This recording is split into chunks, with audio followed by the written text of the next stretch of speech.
মাঠে নামার আগেই যেন এক অনাকাঙ্ক্ষিত পরীক্ষার মুখে পড়ল ব্রাজিল ফুটবল দল।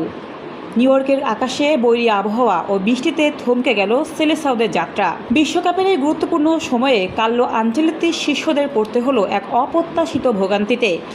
নিউ ইয়র্ক থেকে মায়ামির উদ্দেশ্যে রওনা দেওয়ার কথা থাকলেও খারাপ আবহাওয়ার কারণে নির্ধারিত সময়ের চেয়ে প্রায় 3 ঘন্টা দেরিতে উড়াল দেয় তাদের ফ্লাইট। দুপুর 2টোর পরিবর্তে ফ্লাইটটি ছাড়তে বেজে যায় বিকেল 5টা। আর এই দীর্ঘ সময় খেলোয়াড়দের অপেক্ষা করতে হয়েছে বিমানের ভেতরেই। সব মিলিয়ে মায়ামি পৌঁছতে পুরো স্কোয়াডের কেটে গেছে দীর্ঘ 6 ঘন্টারও বেশি সময়। হুট করে সূচির এই ওলট পালট প্রভাব ফেলেছে দলের আনুষ্ঠানিক কার্যক্রমেও। বাতিল বা স্থগিতের শঙ্কায় পড়েছে কোচ আনচেলত্তি ও স্ট্রাইকার ম্যাথিউস কুনিহার পূর্ব নির্ধারিত সংবাদ সম্মেলন। পরিস্থিতি নিবিড়ভাবে পর্যবেক্ষণ করছে ফিফা ও ব্রাজিলিয়ান ফুটবল ফেডারেশন।